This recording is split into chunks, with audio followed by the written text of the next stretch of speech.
Mm-mm. Check, check, sound check. It says it's working. Sorry, it took me a minute, and hopefully Anna Bees will find the new live if she still wanted to be live. I'm going to give her a second because I bet she does want to be. So that's interesting that the connection dropped because maybe it's just a glitch. Maybe I was upsetting somebody with the reading of the statement. You know, that's the great thing about documents is they don't go away. They don't change. You know, that's why when you sign a statement like Amanda Knox did with this is her signed statement. Um, you can't go and change it. You have to change it before you sign it. I mean, you can make an amendment to it, an addendum. Yeah, make an addendum to it. Um, but 3 of 8, 4 of 8, 5 of 8, and then 5 of 9.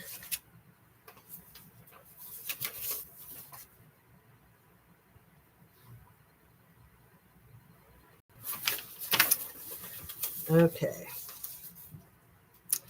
Oh, there's Anna Bees. Yay! Sorry, it took me a minute because I had to just go to the ladies' room so that I wouldn't need to again. I just thought I'd take care of that. And then, of course, I had to let the dogs out and give them a treat. And my husband was leaving for work, so I was able to give him a kiss goodbye. So that's nice. But I'll just jump right back in. Thanks for being here, Anna Bees. Thanks for finding me again. You're so awesome. Yay. Let me highlight that. And yeah, this is so crazy. I want to reread the last thing that I read because it's part of the section that starts with, but the truth is, I am unsure about the truth, and here's why, semicolon. Or is that just a colon? The semicolon is the one with the comma. 1, the police have told me that they have hard evidence that places me at the house, my house, at the time of Meredith's red rum. I don't know what proof they're talking about, but if this is true, it means I'm very confused and my dreams must be real. Number 2, this is right where I left off. My boyfriend has claimed that I have said things that I know are not true. I know I told him I didn't have to work that night. I remember that moment very clearly. I also never asked him to lie for me. This is absolutely a lie. What I don't understand is why Raphael, who has always been so caring and gentle with me, would lie about this. What does he have to hide? I don't think he killed Meredith, but I do think he is scared like me. He walked into a situation that he has never had to be in, and perhaps he is trying to find a way out by disassociating himself with me. Man, she's a snake. Honestly, I understand because this is a very scary situation. I also know that the police don't believe things of me that I know I can explain, such as, colon, it's like she's writing a paper. And again, 1, I know the police are confused as to why it took me so long to call someone after I found the door to my house open and blood in my bathroom, in the bathroom. The truth is, I wasn't sure what to think, but I definitely didn't think the worst, that someone was red rummed. I thought a lot of things, mainly that perhaps someone got hurt and left quickly to take care of it. I also thought that maybe one of my roommates was having menstrual problems and hadn't cleaned up. Perhaps I was in shock, but at the time, I didn't know what to think, and that's the truth. This is why I talked to Raphael about it in the morning, because I was worried and wanted advice. I also know that the fact that I can't fully recall in the events that this is 2. 2, I also know that the fact that I can't fully recall the events that I claim took place at Raphael's home during the time that Meredith was red-rummed is incriminating.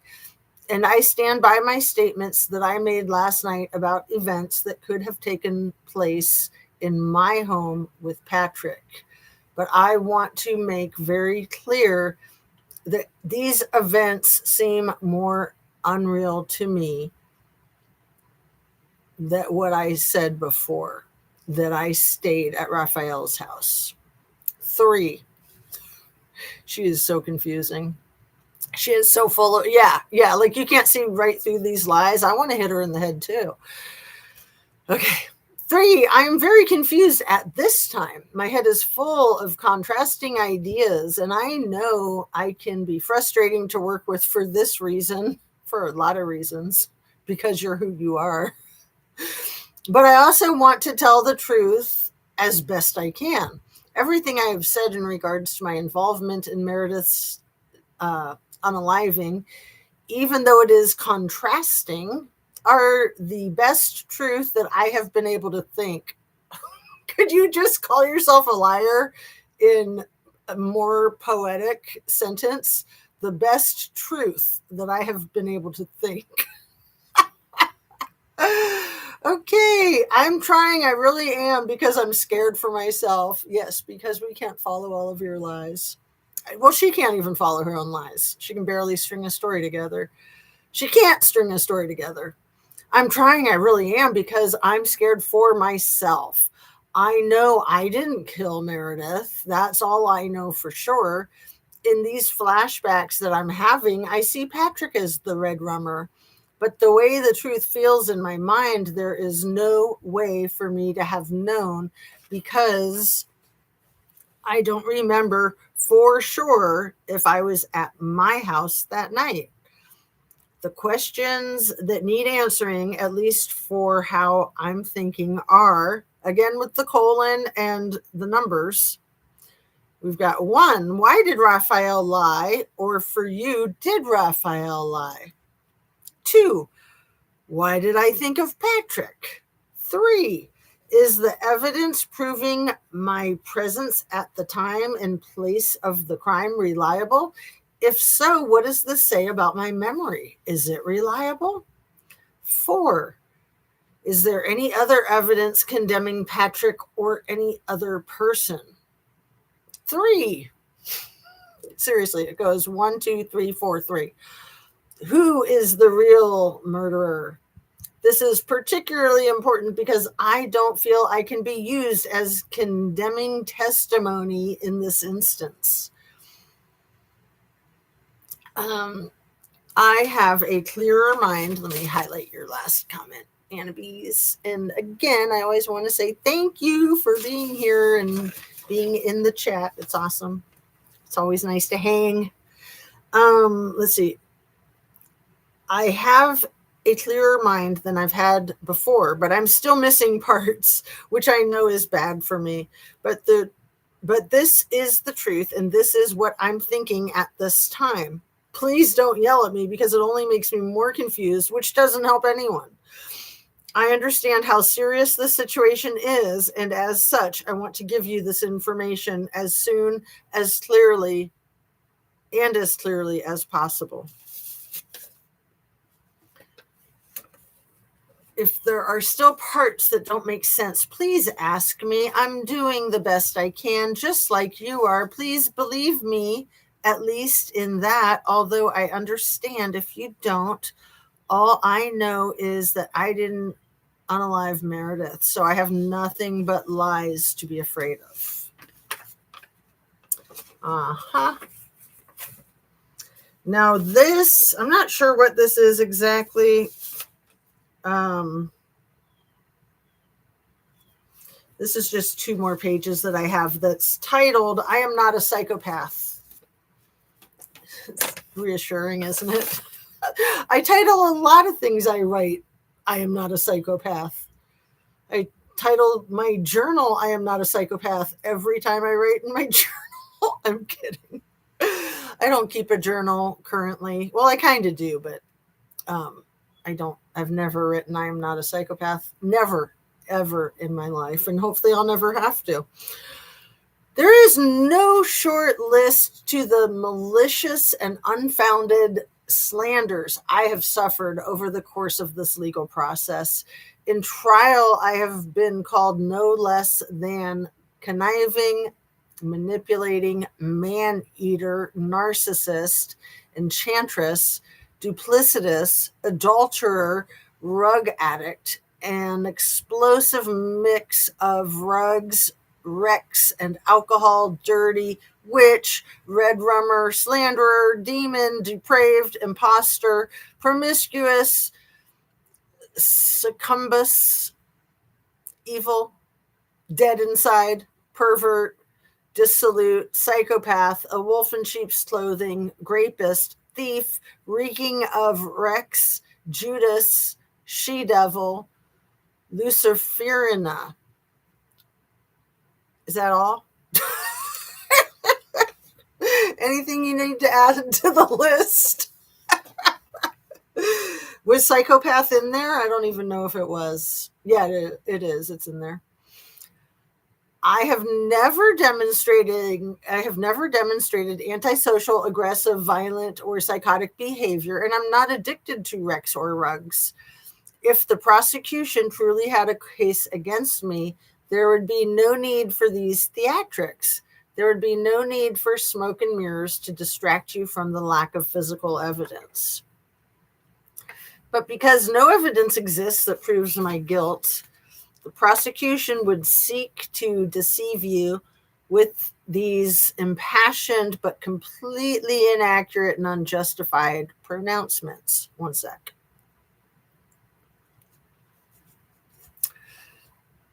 Because I am not a murderer, they seek to mislead you into convicting me by charging your emotions, by painting me not as an innocent until proven guilty, but as a monster. See, in Italy, it's probably not innocent until proven guilty. It's probably guilty until proven innocent, right? That's how it is in most countries, I think. I think ours is the only one that has innocent until proven guilty. I could be wrong on that. I'm not well-traveled. I'm well-traveled nationwide, but I'm not well-traveled internationally. The prosecution and civil parties are committing injustices against me because they cannot bring themselves to admit, even to themselves, they've made a terrible mistake. The court has seen that the prosecution and civil parties will not hear criticism of their mistakes, not by the experts of the defense, nor by the experts of the court. The court has seen that the prosecution jumped to conclusions at the very start of their investigation. They interrogated and arrested innocent people and claimed case closed before any evidence could be analyzed, before bothering to check alibis. The prosecutor and investigators were under tremendous pressure to solve the mystery of what happened to Meredith as soon as possible. Well, yeah, because there's a psychopathic red rummer running around somewhere, unless they're sitting in the chair that you're sitting in, right? The local and international media was breathing down the necks of these detectives. Their reputations and careers were to be made or broken. In their haste, they made mistakes. Under pressure, they admitted to as few mistakes as possible and committed themselves to a theory founded upon mistakes. Had they not jumped to conclusions based on nothing but their personal feeling, they would have discovered definitive and undeniable evidence of not Patrick Lumumba, not Raphael Solicito, not Amanda Knox, but of Rudy Goudet. Don't you love it when psychopaths refer to themselves in the third person? Our president does that a lot, doesn't he? We would not be here over 6 years later debating inconclusive and unreliable clues. We would have been spared the cost, anguish, and suffering, not only of Raphael's and my family, but especially of Meredith's family as well. The prosecution's accusations are unworthy of judicial or public confidence. In over 6 years, they have failed to provide a consistent, evidence-driven, corroborated theory of the crime, but nevertheless argue that you should take my life anyway. Take my life away, sorry. I beg you to see the facts and reason of what I say. I'm innocent. Raphael is innocent. Meredith and her family deserve the truth. Well, it's nice of her to think of Meredith and the family, huh? Please put an end to this great and prolonged injustice. Okay. So I thought trying to find the email on the internet might be a good idea. I know I have it printed out somewhere, and I could probably find it in a hard copy if I can't just find it here. I don't think I could find it here. I think I tried recently. She probably had it scrubbed. The email Amanda Knox sent to the University of Washington right after Meredith Kircher was killed.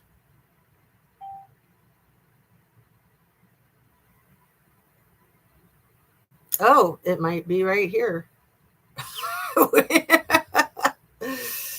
This is so funny because I think she did have it scrubbed. I don't think AI knows about it, but it is right here, I think. Let me see if I find it here.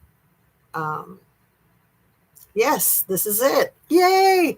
This was the same day. This isn't 2 days later. This is, well, no, this says that it is November 4th, 2 days after the Red Rum of Meredith Kircher.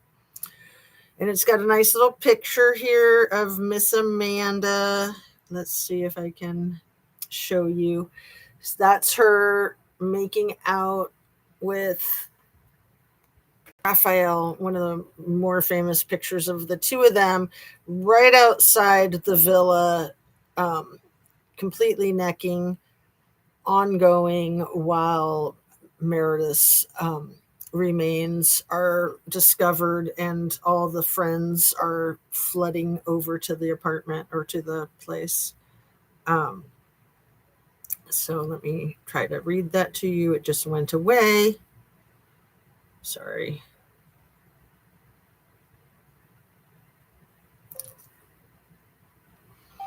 Amanda Knox's email to the university. Amanda Knox's email to the University of Washington. Will that do it?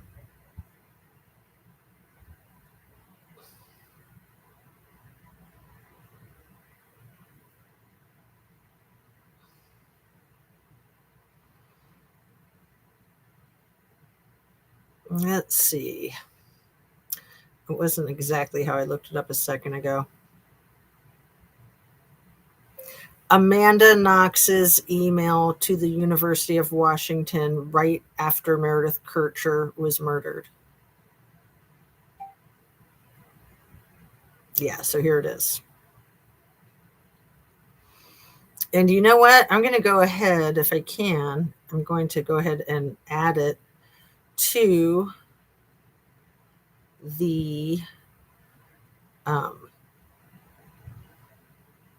description here. Let's see.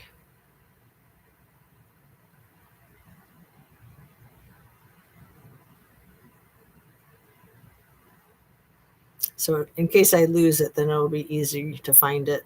Here it is in the description. Is it going to work? Yeah, there it is. Okay, done. And let me read. Amanda Knox's email sent to friends November 4th, 2007, 2 days after the Red Rum of Meredith Kircher. And this is crazy. If you think that thing I just read you is crazy, Amanda Bees, you better be sitting down for this one. This is an email for everyone because I'd like to get it all out and not have to repeat myself 100 times like I've been having to do at the police station. Well, at least she didn't make the entire email one sentence. I was afraid she might. Some of you already know something. Some of you know nothing. What I'm about to say, I can't say to journalists or newspapers, and I require that anyone receiving this information as well. This is my account of how I found my roommate, red rummed, the morning of Friday, November 2nd. The last time I saw Meredith, 22, English, beautiful, funny, was when I came home from spending the night at a friend's house. It was the day after Halloween, Thursday. I got home and she was still asleep. But after I had taken a shower and was fumbling around the kitchen, she emerged from her room with the blood of her costume vampire still dripping down her chin. We talked for a while. Oh, God, that's gross. Sorry. We talked for a while in the kitchen how the night went, what our plans were for the day, nothing out of the ordinary. Then she went to take a shower and I began to start eating. Remember, I said she's obsessed with the food. I began to start eating a little while I waited for my friend Raphael, at whose house I stayed over, to arrive to my house. He came right after I started eating and he made himself some pasta. As we were eating together, Meredith came out of the shower and grabbed some laundry or put some laundry in, one or the other, and returned into her room after saying hi to Raphael. Remember, this is an email to her professors and a whole slew of people at the University of Washington. It was CC'd to like 20 or 40 people.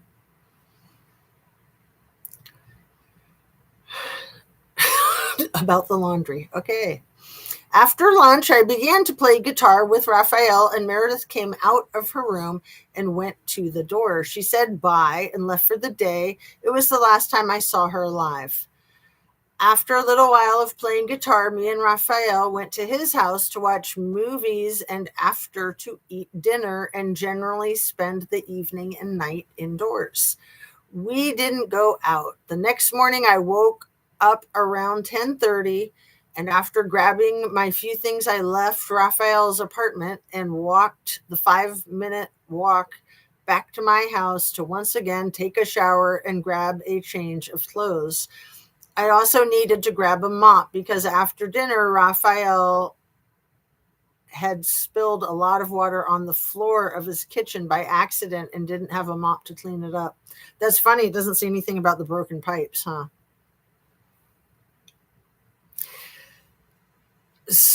And this is the same day as that other statement that I just read. They're both from November 4th. So I arrived home, and the first abnormal thing I noticed was the door was wide open. Here's the thing about the door to our house. It's broken in such a way that you have to use the keys to keep it closed. If we don't have the door locked, it is really easy for the wind to blow the door open.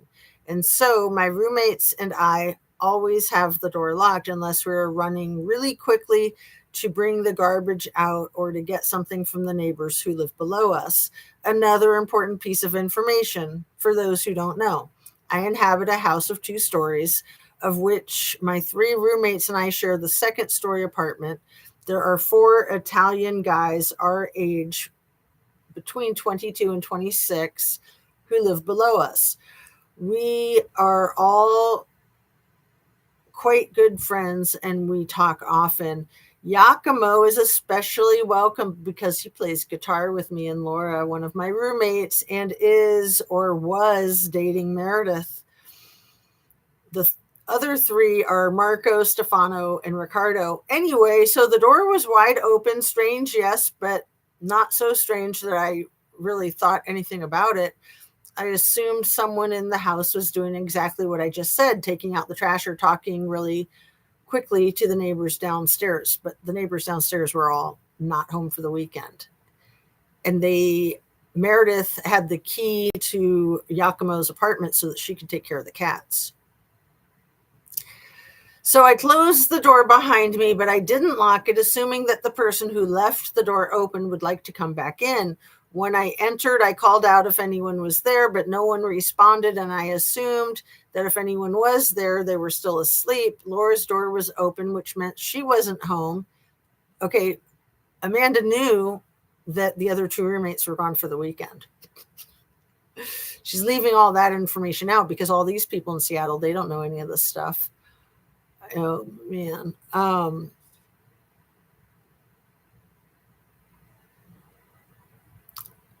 And Philomena's door was also closed. My door was open like always, and Meredith's door was closed, which to me meant she was sleeping.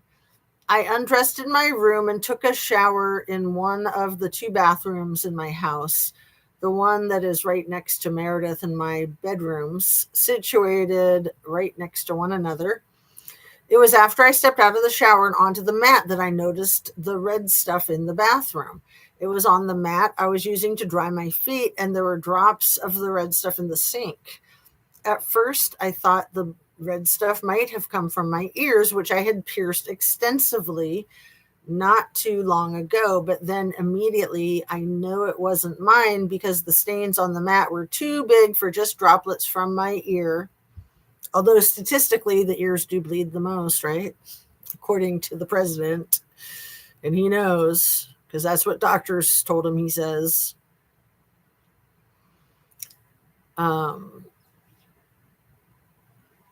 When I touched the red stuff in the sink, it was caked on already. There was also some red stuff smeared on the faucet. Again, however, I thought it was strange because my roommates and I are very clean and we wouldn't leave red stuff in the bathroom.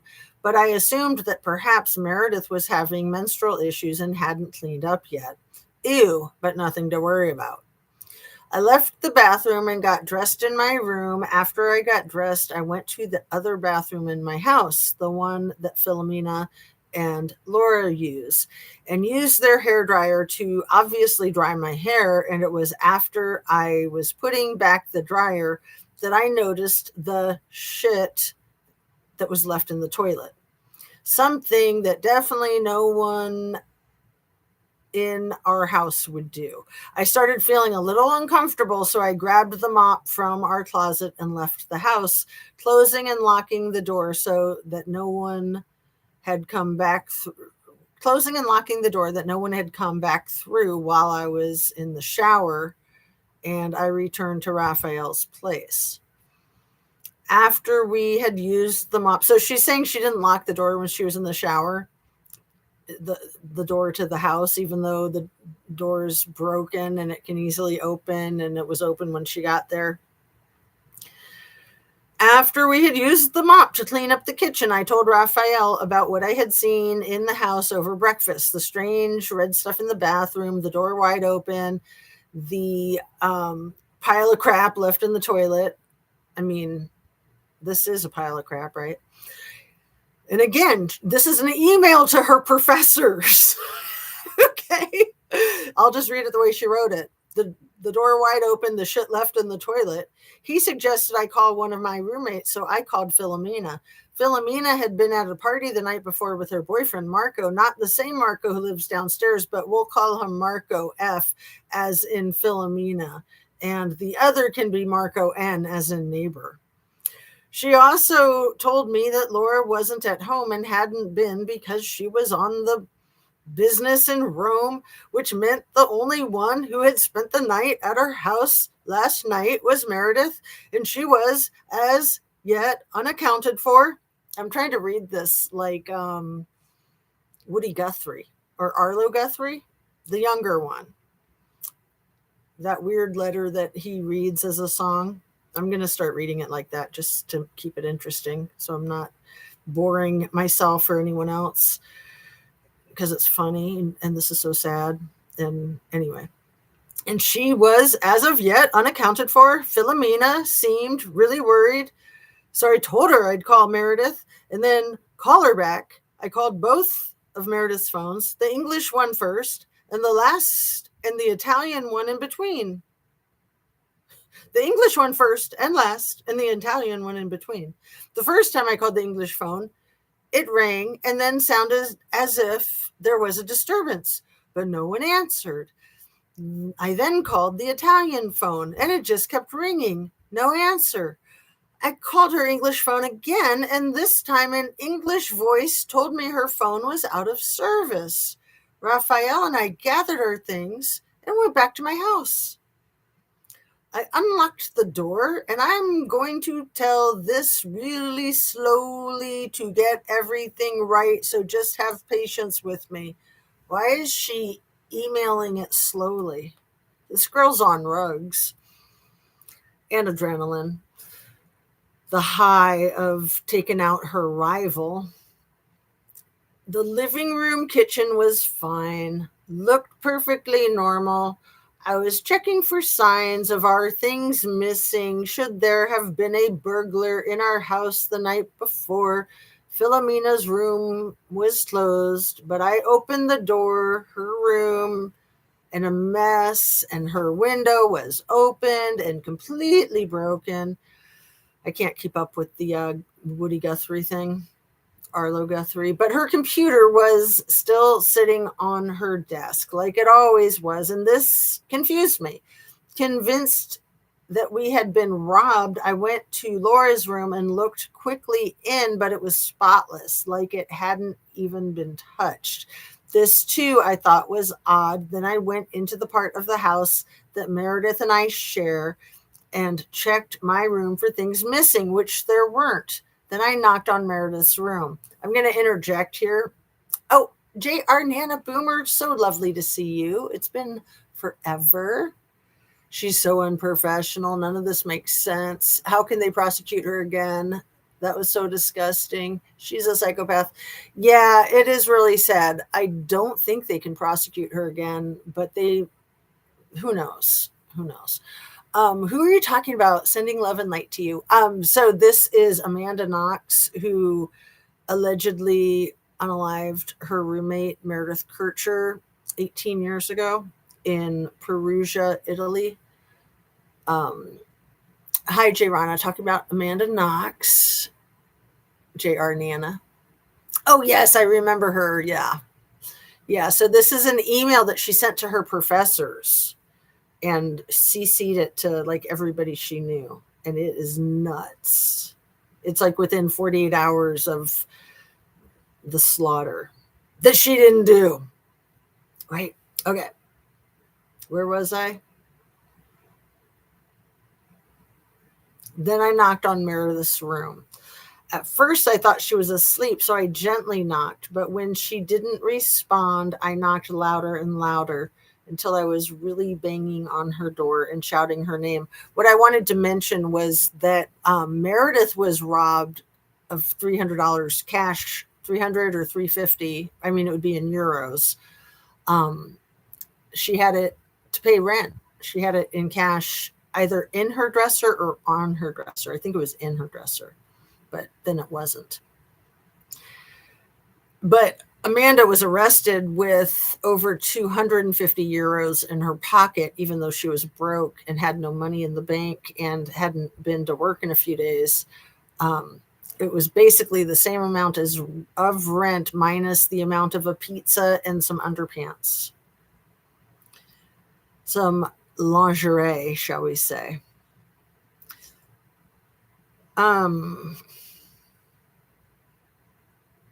But when she didn't respond, I knocked louder and louder until I was really banging on her door and shouting her name. No response. Panicking, I ran out onto our terrace to see if maybe I could see over the ledge to her room from the window. Again, this is an email to her professors in Seattle from Italy. But I couldn't see in. Bad angle. Then I went into the bathroom where I had dried my hair and looked really quickly into the toilet. In my panic, I thought I hadn't seen anything in there, which to me meant whoever was in my house had been there when I had been there. As it turns out, the police told me later that the toilet was full and that the shit had just fallen to the bottom of the toilet. So I didn't see it. It wasn't a floater anymore. Well, that's good for everybody in Seattle to know all about. I ran outside and down to our neighbor's door. See, none of the blood or the door being open made her nervous, but the poop not being in the toilet, that made her run screaming, right? I ran outside and down to our neighbor's door. The lights were out, but I banged on the door anyway. I wanted to ask them if they had heard anything the night before, but no one was home. I ran back into the house in the living room. Raphael told me he wanted to see if he could break down Meredith's door. He tried and cracked the door, but we couldn't open it. It was then that we decided to call the cops. There are two types of cops in Italy: the carabinieri, local, dealing with traffic and domestic calls, and the police investigators. And Raphaela's sister's a cop. Were these her English professors? Was she expecting a grade? That's great. JR Nana, you're hilarious. Valerie, hello, my dear. How are you? That's so funny. It was then we decided to call the cops. There are two kinds of cops. Okay, I got that one. And the police investigators. He first called his sister for advice, and then he called the carabinieri. I then called Philomena, who said she would be on her way home immediately while we were waiting. Two ununiformed police investigators came to our house. I showed them what I could and told them what I knew, gave them phone numbers and explained a bit in broken Italian. And then Philomena arrived with her boyfriend, Marco F., and two other friends of hers. All together, we checked the house out, talked to the police, and in a big, they all opened Meredith's door.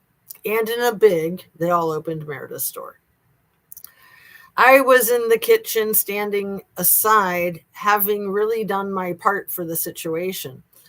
But when they opened Meredith's door and I heard Philomena scream, a foot in Italian, I immediately tried to get to Meredith's room, but Raphael grabbed me and took me out of the house and started making out with her in front of the house, right?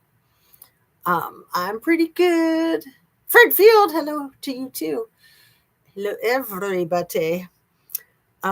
This is that crazy email from Amanda Knox to her professors at the University of Washington 2 days after she may or may not have unalived her roommate, trying to mansplain away everything. Grabbed me and took me out of the house. The police told everyone to get out, and not long afterward, the carabinieri.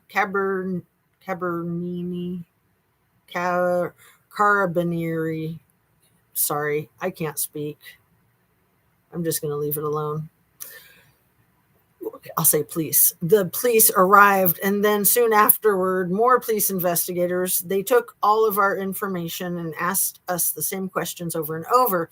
At the time, I had only what I was wearing in my badge, which thankfully had my passport in it and my wallet. Oh, that's funny that she just happened to take her passport. She was going to get the heck out of Dodge. She was planning on using that passport.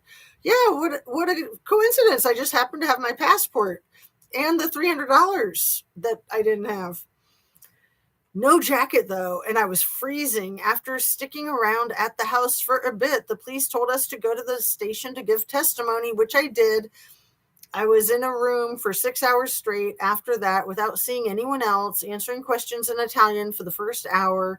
And then they brought in an interpreter, and he helped me out with the details that I didn't know the words for. They asked me, of course, about the morning, the last time I saw her. And because I was the closest to her, questions about her habits and her relationships. This is the longest email in the world, is it not? They barely spoke to the kids in Moscow, and they spoke English. Oh, you're funny, JR Nana. I know where you're going with that. So yeah, the police didn't really interview the kids in Moscow. Well, that's because they cleared them as soon as they laid eyes on them and saw how pretty they were. That cleared them immediately. They didn't need to talk to them. They knew they were too cute and adorable to do anything like that, right? That's a great comment. Thank you, JR Nana. And thanks for being here. It's so nice to see you. Let's see. The longest email in the world.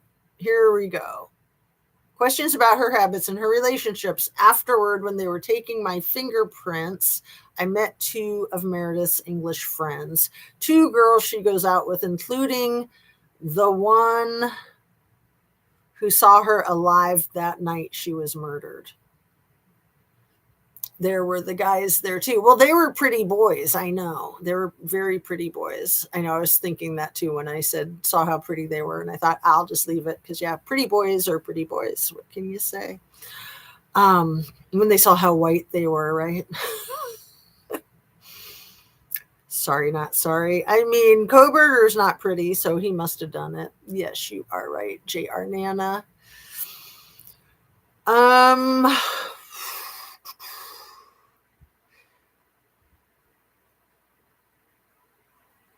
The one who saw her alive that night she was murdered. Well, I'm pretty sure that Amanda saw her alive too, right before she saw her not alive.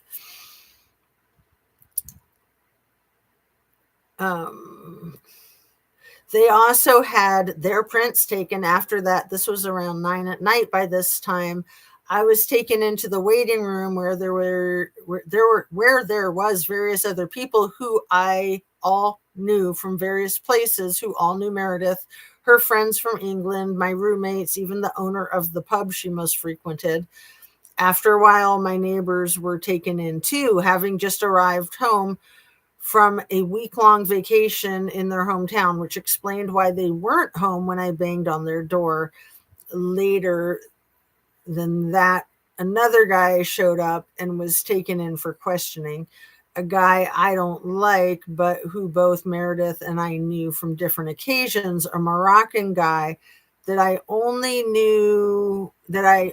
know by his nickname amongst the girls, Shaky. Well, that's interesting too, how this email doesn't really line up with the Twisted Tale of Amanda Knox that she just produced with Monica Lewinsky, that you can watch on television on, I think it's Hulu. And it just came out like less than a month ago. Then I sat around in this waiting room without having the chance to leave or eat anything. Again, with the eating. Poor girl, she hangry. Without having the chance to leave or eat anything besides vending machine food, which gave me a hell of a stomach ache. No, girl, you get a stomach ache when you red room somebody and then are dragged into the police station. That's what gives you a stomach ache. It's the stress. Okay, until 5:30 in the morning. During this time, I received calls from a lot of different people, family mostly, of course, and I talked with the rest, especially to find out what exactly was in Meredith's room.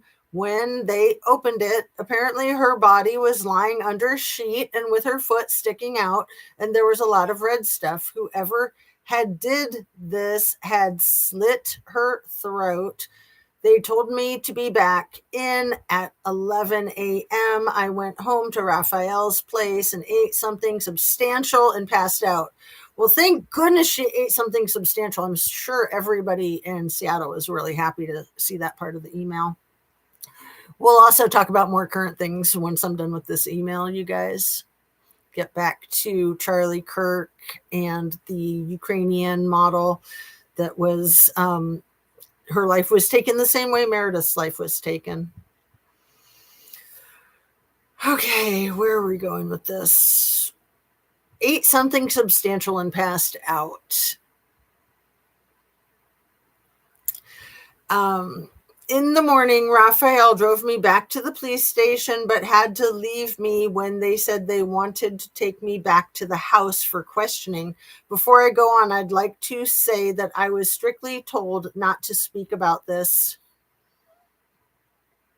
But I'm speaking with you people who are not involved and who can't do anything bad except talk to journalists, which I hope you won't do. I have to get this off my chest because it's pressing down on me, and it helps to know that someone besides me knows something, and that I'm not the one who knows the most out of everyone. At the house, they asked me very personal questions about Meredith's life and also about the personalities of our neighbors. How well did I know them?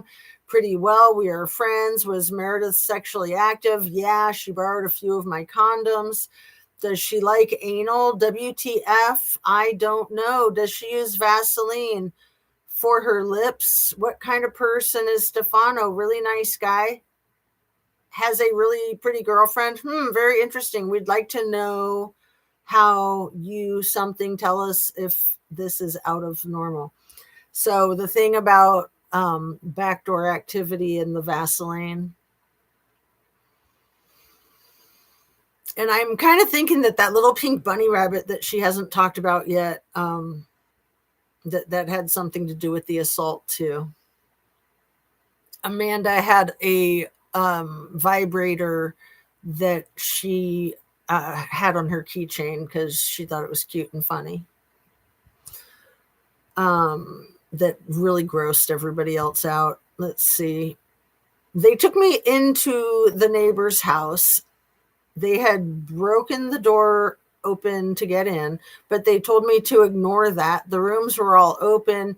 Giacomo and Marco N's room was spotless, which made sense because the guys had thoroughly cleaned the whole house before they left on vacation. Stefano's room, however, well, his bed was stripped of linens, which was odd, and the comforter he used was shoved up at the top of his bed with red stuff on it. I obviously told them that the red stuff was definitely out of normal, and also that he usually has his bed made. They took note of it and rushed me out. When I left the house to go back to the police station, they told me to put my jacket over my head and duck down below the window so the reporters wouldn't try to talk to me at the station. I had just had to repeat the answers that I had given at the house. They could type them up, and after a good 5.5-hour day with the police again, Raphael picked me up and took me out for some well-deserved pizza. Oh my God, that was the longest sentence without any punctuation, or hardly any punctuation. That was a crazy sentence. Again, email to professors. Are you guys mind blown?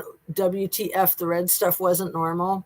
Who is she telling the anal stuff to? Yeah, the professors, exactly. How old was Amanda and was so substantial that she ate? Yeah, she was 20, and I guess Meredith was 22. So I thought there was only a year age difference, but I guess there was 2 years age difference. Meredith was a heck of a lot more grown up than her. Amanda was just a little brat, that spoiled little brat who always had to get what she wanted, including the well-deserved pizza. Man, she earned that pizza. Like, again, email to professors, well-deserved pizza. I was starving, and then bought some underwear because, as it turned out, I won't be able to leave Italy for a while, as well as enter my house. I only had the clothes I was wearing the day it began. So I bought some underwear and borrowed a pair of pants from Raphael. Right, like she couldn't wear his underwear or go commando. No, she bought some underwear because they were sexy, and her and Raphael were going to have an extremely good time with the lingerie bought with Meredith's money that Amanda had stolen from Meredith. Again, a souvenir of sorts. Spoke with my remaining roommates. Oh, dear God. Why didn't she just say spoke with my roommates who I hadn't killed yet? She says spoke with my remaining roommates. She had 3 roommates. There were only 2 others. I can't believe I've never caught that, you guys. She really should have said spoke with my roommates that I hadn't killed yet. Spoke with my remaining roommates that night, last night, and it was a hurricane of emotions and stress, but we needed it anyway. What we have been discussing is basically what to do next. We are trying to keep our heads on straight. First things first, though, my roommates both work for lawyers, and they are going to try to send a request through on Monday to retrieve important documents of ours that are still in the house. Secondly, we are going to talk to the agency that we used to find our house and obviously request to move out. It kind of sucks that we have to pay the next month's rent, but the owner has protection within the contract. Yeah, nobody's worried about the rent money. We're worried about Meredith. After that, I guess I'll go back to class on Monday. In your dreams, girl, you're going to be in jail. Okay. I'll go back to class on Monday, although I'm not sure what I'm going to do about people asking me questions, because I really don't want to talk again about what happened. I've been talking an awful lot lately, and I'm pretty tired of it. After that, it's like I'm trying to remember what I was doing before all this happened.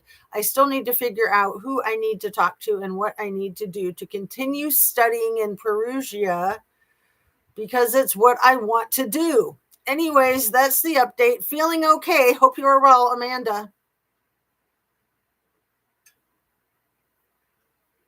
I am without words. Oh my goodness. Wow. So in this email link that I put in the description, it has a ton of other links. Man, this email is so long.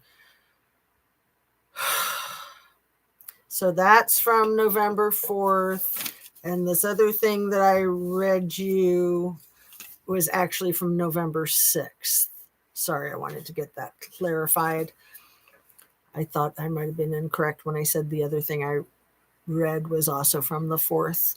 So the email was 2 days after the red rum, and then the sworn statement to the police was 2 days after that. And interesting how different they are from each other, because, you know, she knows what the truth is if she can just think it up. Give her enough time, right? What a weirdo. Well-deserved sex, anal, I'm sure. OMG, JR, Nana, you are hilarious.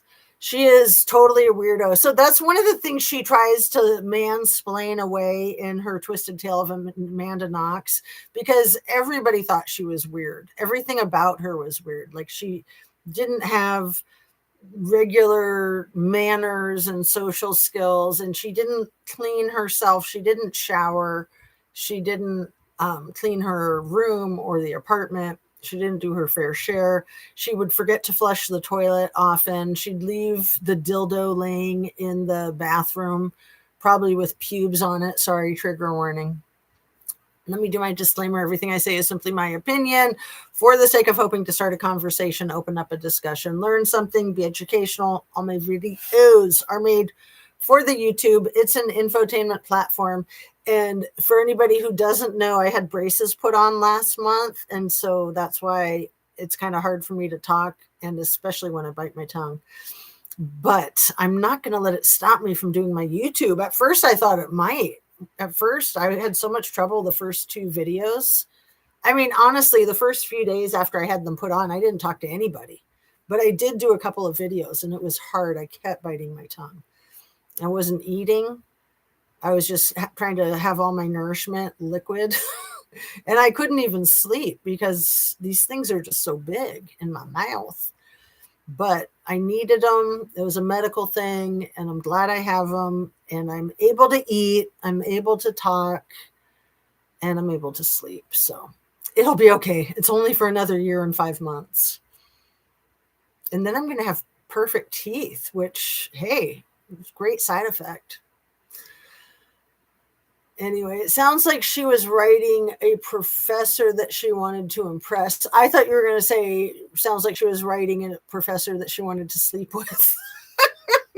Which, again, she's a narcissist. So the only 2 ways she knows how to interact with people are to get in their pants or to slit their throat.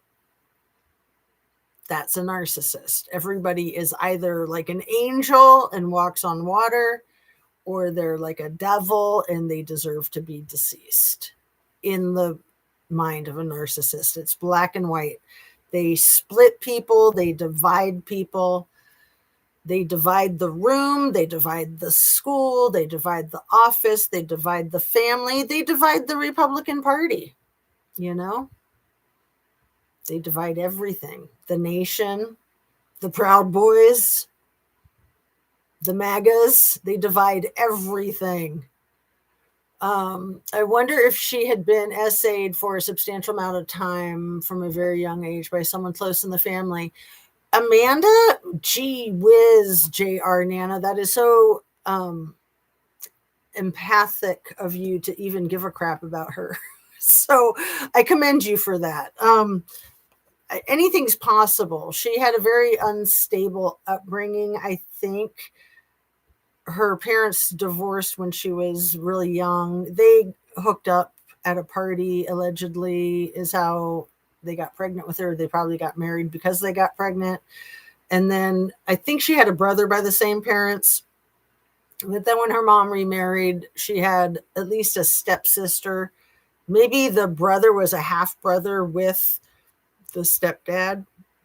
But yeah, I mean, stepfathers are probably a substantial proportion of that type of child abuse comes from step parents. So it's possible, but I don't really have much compassion for her. I think she was just neglected, which, that is sad to be neglected, but she was really manipulative and she just always had to get what she wanted. And she wanted Giacomo, who she talks about in the email and in the police statement. She's not real good at hiding that. Giacomo wanted Meredith. So she was mad about that. She had said to Meredith a couple of days before Meredith got slaughtered by someone, they had been arguing about Giacomo, and Amanda said to Meredith, "You can have him," as if it was her prerogative, as if it wasn't Giacomo's decision who had him. But Meredith already did have him. They'd been in love for the last couple of weeks. So that was why Amanda got together with Raphael on a rebound to try to prove to Meredith and Giacomo that she didn't need him anyway, right? So she got together with this total dork who'd never slept with anybody. And, he just fell victim to her womanly ways. And in his words, he knew her for 6 days and it ruined the rest of his life. So that was 18 years ago. In her words, they were in love for 6 days and they've been good friends ever since. So I don't know. I guess it's just a different lens, right? Different perspective.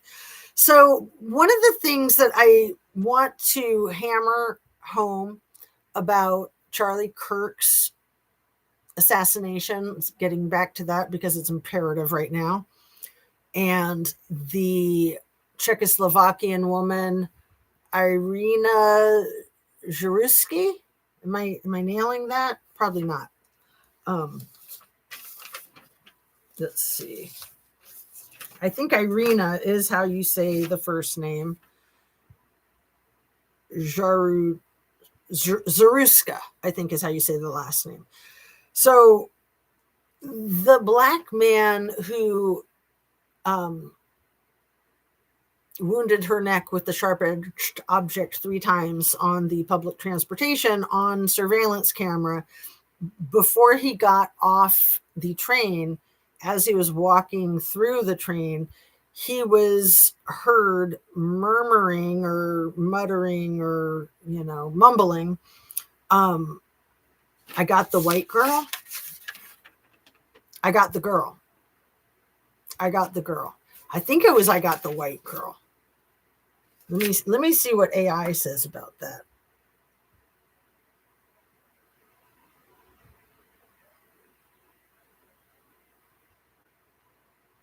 What did Irene Jaruska's killer say as he walked off the train? "I got the girl" or "I got the white girl"?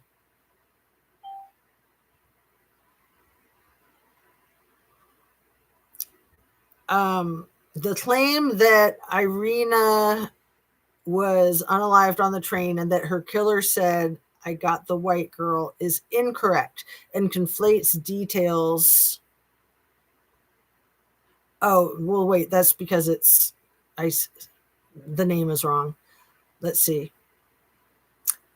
Let's see what this says.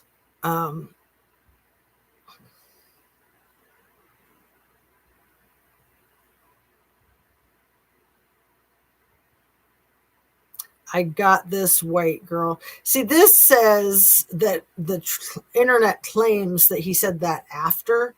I mean, before, but I had heard that he said it after, and that it was heard by the people that he was walking by. Oh my goodness. They have a picture of her as he's attacking her. That is so effing crazy. Like, this is such horrible, horrible stuff. Attempting to frame the red rum as an act of racial violence, many alleged that Brown was motivated by racial hatred and said, "I got the white girl," after taking her life. However, there is no evidence to substantiate the claims. Police have not commented on the motive.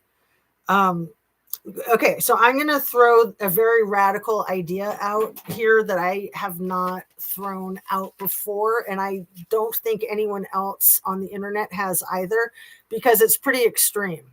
But I actually believe that there's a possibility that it might have some bearing in reality, or I wouldn't waste any of our time with it. But my idea is that possibly the man who wounded her neck with the sharp-edged object, and the man who assassinated Charlie Kirk, that they could have been MK Ultra'd. They easily could have been MK Ultra'd, especially with the internet these days. Like, you can probably get MK Ultra'd from your device if you hang out in the wrong chat rooms and on the wrong websites and with the wrong people and the wrong bots. So the thing is that definitely people, as far as I know, let me see what AI says about this too, because maybe AI is accurate. Maybe it's trying to scrub things. I'm going to ask this about the Charlie Kirk assassination. Did people yell, "We got Charlie," after Charlie Kirk was assassinated?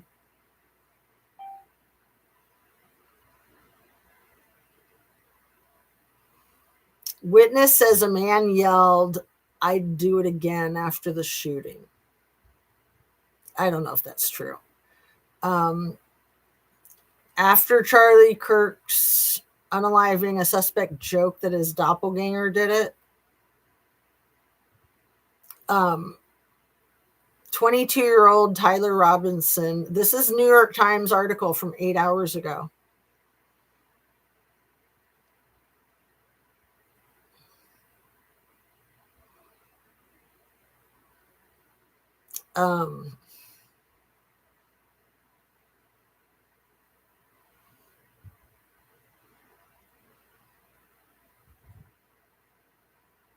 So it is absolutely insane that you could watch videotape of both of these people getting, I mean, I would say that Irene was executed and then Charlie was assassinated. But I thought that there was that quote, "We got him, we got Charlie," or something like that. This is weird that before he was arrested on suspicion of carrying out the assassination, 22-year-old Tyler Robinson sent friends messages showing that he was closely following news about the unaliving. So this is the New York Times article from just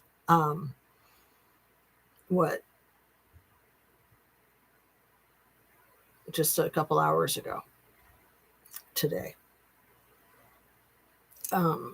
Well, actually, like 7 hours ago. The day after Charlie Kirk was unalived, an acquaintance of Tyler Robinson's posed a question to him in a group chat. The FBI had just released 2 grainy surveillance images of a skinny young man in a cap and sunglasses walking in a stairwell in the Utah Valley University campus and had asked for the public's help identifying the suspect. Tagging Mr. Robinson's username on Discord, a messaging platform, the acquaintance attached the images and wrote, "Where you at?" with a skull emoji, suggesting that Mr. Robinson 22 looked like the man being sought. Mr. Robinson replied within a minute. His doppelganger, he wrote, was trying to get me in trouble. Tyler killed Charlie, another user wrote, apparently in jest.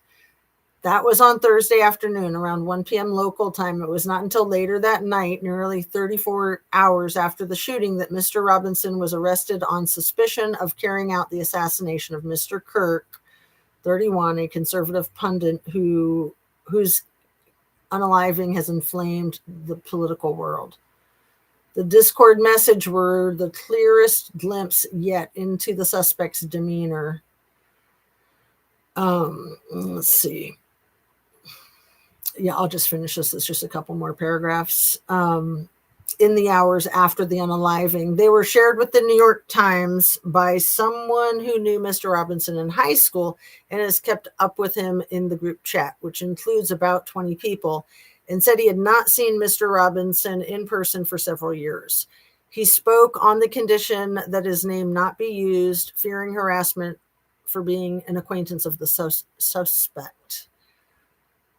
The Times independently verified that the person who shared the screenshots attended high school with Mr. Robinson and found other indications that they knew one another. The screenshots were shared at the request of the Times. Discord declined to confirm Mr. Robinson's username, but it matches several other online accounts that he used elsewhere online. The suspect is expected to be formally charged by local prosecutors on Tuesday. It was not clear on Saturday if he had a lawyer. The messages did not... bit my tongue. Sorry to me. Sorry to you too.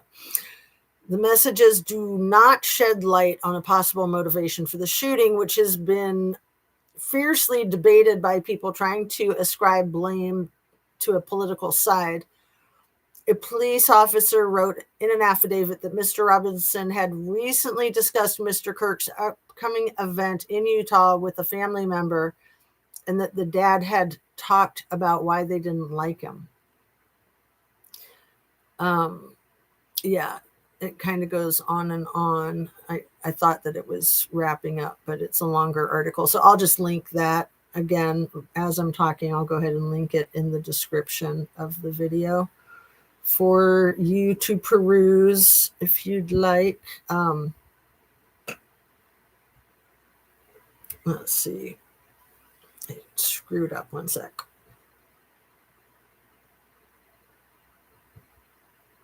Dang it. Thought I had this down. Let's see.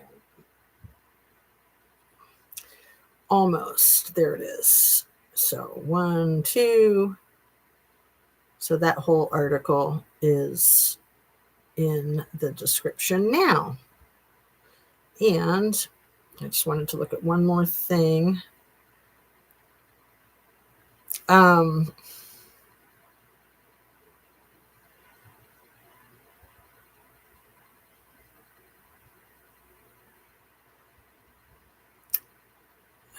Wow.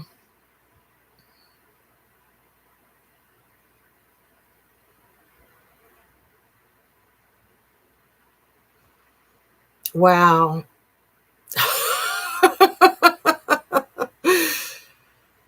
Oh, I just got a message from a friend of mine that relates to the whole Charlie Kirk thing, but I won't bother you guys with it. Let's see what you're saying. I missed so much of the conversation. How did this happen? You sound good with them. Oh, you're so nice, Anna Bees. I needed to hear that. That was right before I bit my tongue. It hurts so much. The poor hygiene, inappropriateness. Well, it's almost like she's on the spectrum, maybe, but watch the movies about her if you haven't yet. I think it's just that she's so consumed. She's so ultra self-consumed. Um, and that she just thinks she can do whatever she wants. She thinks the rules don't apply to her. She thinks that she's whatever she does is not disgusting because she's wonderful, and that, you know, she just has no consideration. I think she's just a typical narcissist. But yeah, I could be wrong, and I think it is nice to try to be compassionate towards other people, even when they're disgusting and awful. I mean, I don't want to have any compassion for somebody like Nicole Kessinger, and I don't want to have any compassion for somebody like Amanda Knox. You know, if like Brian Koberger did what he's been convicted of doing, I wouldn't have any compassion for him either. But I think that whole case is a pile of bullcrap. That whole case is ridiculous. And interesting that Doug Wilson, his name came up in the Idaho 4 case, and now his name keeps coming up in our freaking government. So they just opened a branch of his church in Washington, D.C., which I didn't realize until the video that I did right before this one that got cut off. I was reading something that informed me of that, something I was pulling down from artificial intelligence about Doug Wilson. So it's really weird that he kind of came onto my radar and a lot of people's radar during the Idaho 4 case.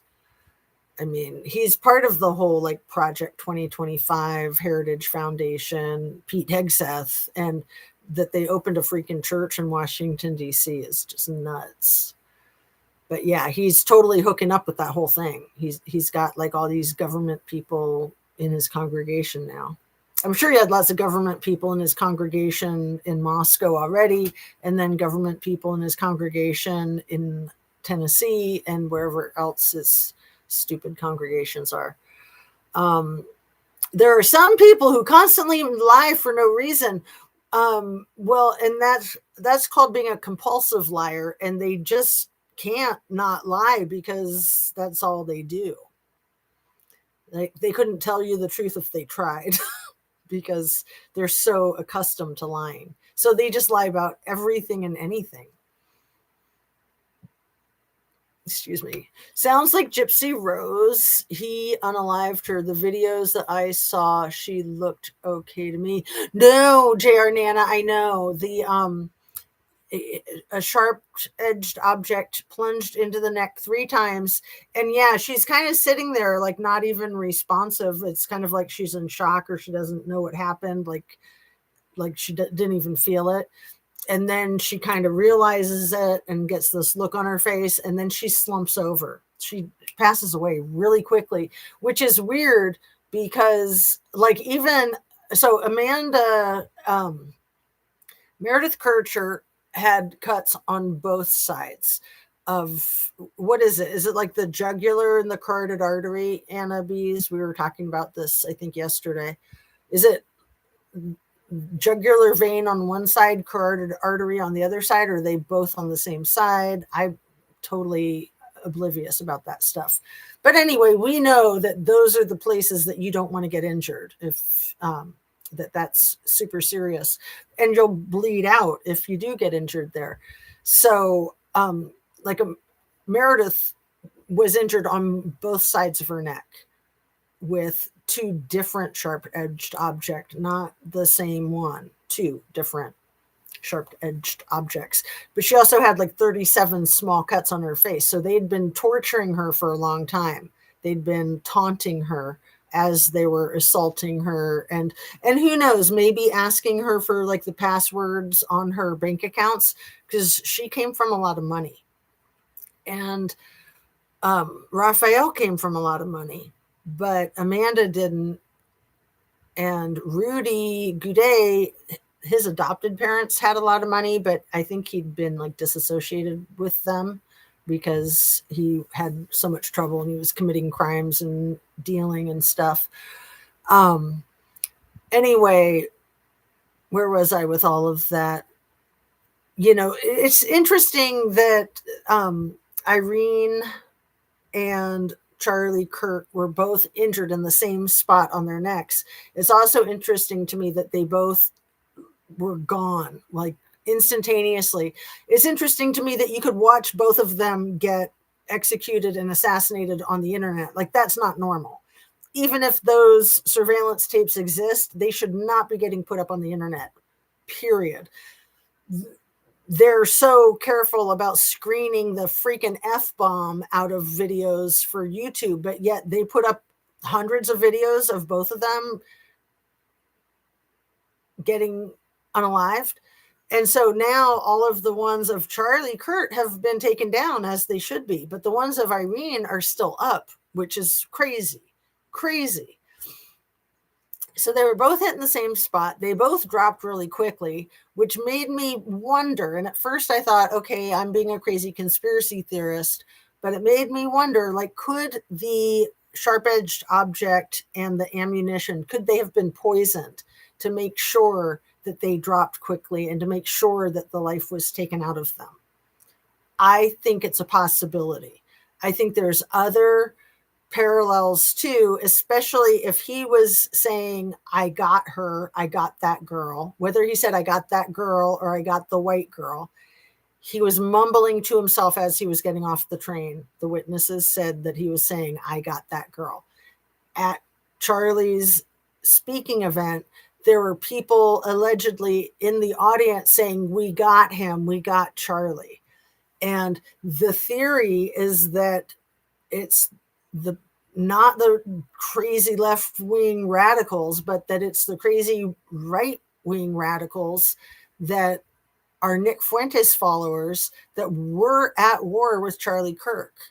You know, Charlie Kirk had a lot of threats to his life. He wore a bulletproof vest. He had security detail with him at all times. He sat in the back of that tent, probably to make it harder for somebody to get to him if they were going to try to harm him. But the fact that these things were said, allegedly, potentially, I got her or we got him, makes me think something's up. Something is up. The fact that both of their red rums were on the internet. Like, you don't see red rums on the internet. That's not how the internet works. The internet screens for that stuff. I mean, on the dark web, sure. On the dark web, you see all kinds of crazy crap that it's insane. It's insane. But I had been hypothesizing for a few days, a couple of days ago. I don't know. It's all a blur. It's like everything, the news cycle is just going so quickly, that maybe there's a connection between the two, that maybe someone was hoping that Irina Zarusky, or however you say her name, the Ukrainian model, that her homicide could spark some type of civil war, especially in that area, North Carolina, South Carolina, civil war. I mean, North Carolina and South Carolina is like where the heart of it, right? I mean, it started between North Carolina and South Carolina, I'm pretty sure. And North Carolina won, luckily. but there's this whole other faction of the maggots, in my opinion, that are trying to get it going again. So nothing happened with that, with Irene. Her passing away happened on August 22nd. So that was like over 3 weeks ago now. And when the Charlie Kirk thing happened on the 10th, after the birthday book was uploaded to the cloud on the 8th, and then the 18,000 emails were released of Jeffrey Little E's on the same day that Charlie Kirk was assassinated, I find it almost impossible that that's a coincidence, especially because the birthday book made Charlie Kirk go back to his, we need to know who's in the Epstein files, and we need to prosecute everybody in the Epstein files to the fullest extent of the law. And Don himself had called Charlie a couple weeks ago and said, let it go. We got this. And Charlie said, okay. And he talked about that on his show. I mean, I've seen the clips of him talking about it on his show. Like, I got a call and I was told to quit talking about it. And I'm going to paraphrase, be a good boy and quit talking about it. But these last couple of days, he started talking about it again. So they needed him to shut the F up, and they needed a distraction.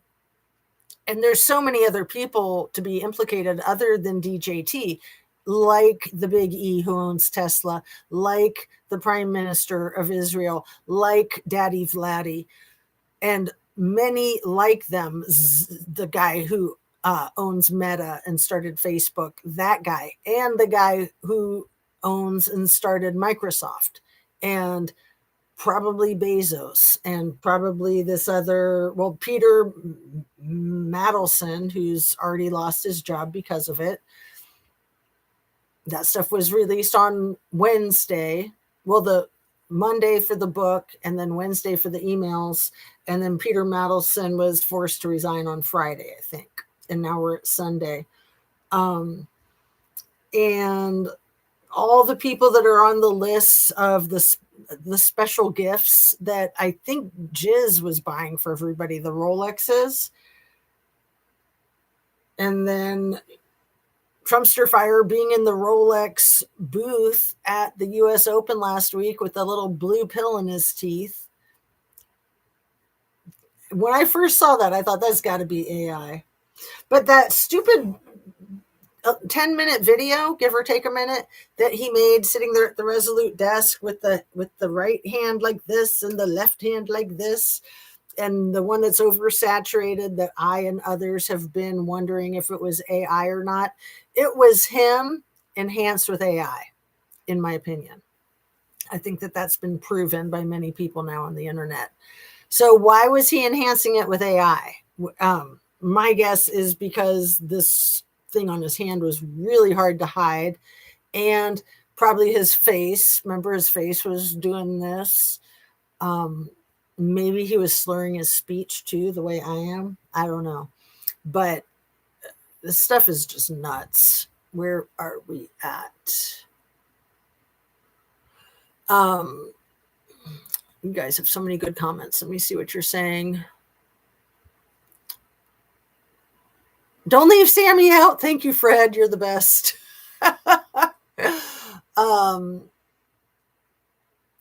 Where did I leave off? You sound good. That one, I think. That's way back there. I'm so sorry. I missed a whole bunch.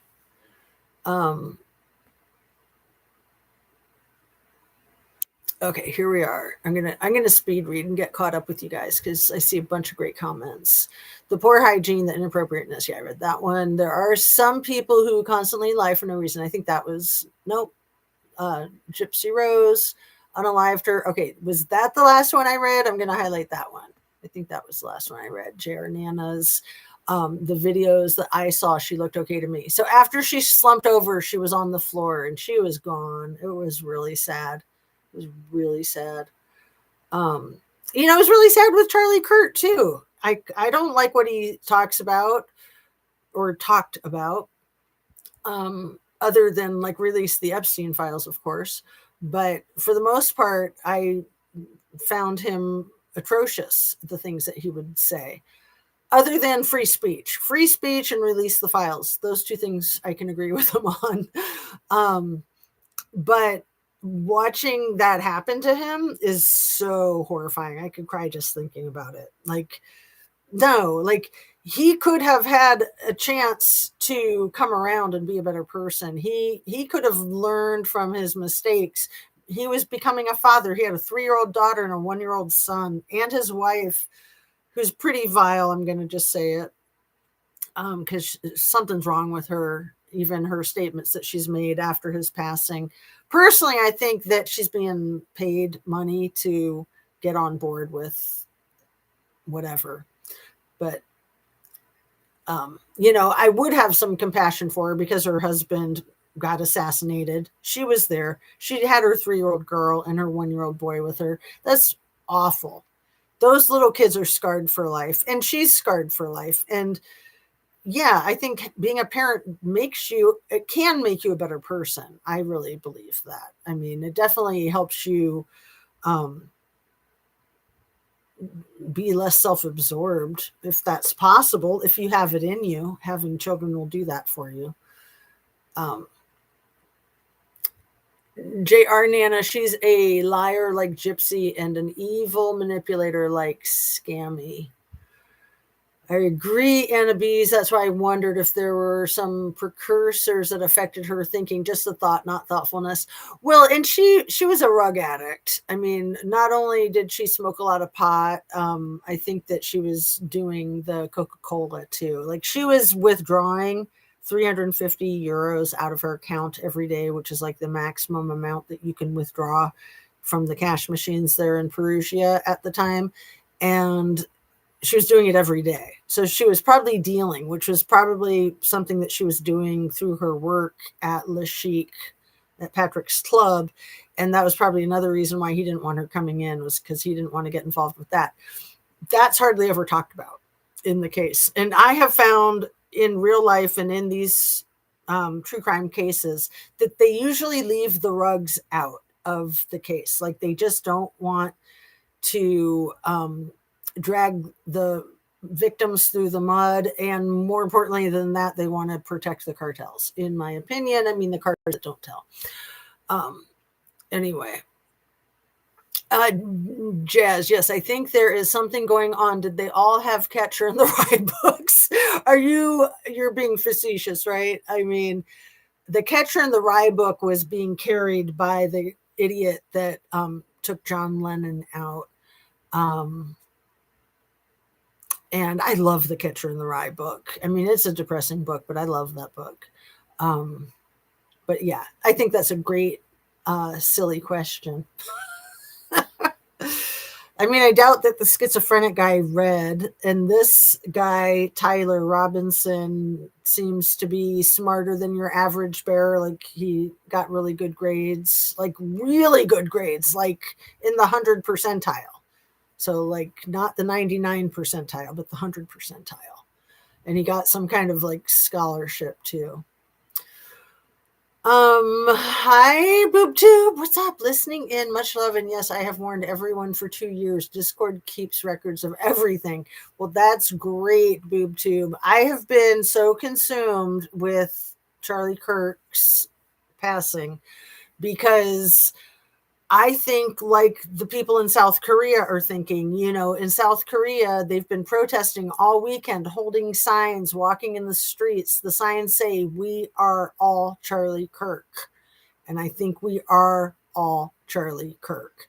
I think that type of execution and assassination is what Project 2025 and the Heritage Foundation and Elon Musk, that's what they're all hoping for and pushing for, is just war of the worlds, civil war, warlords, all that really crazy stuff that Elon's talking about all the time.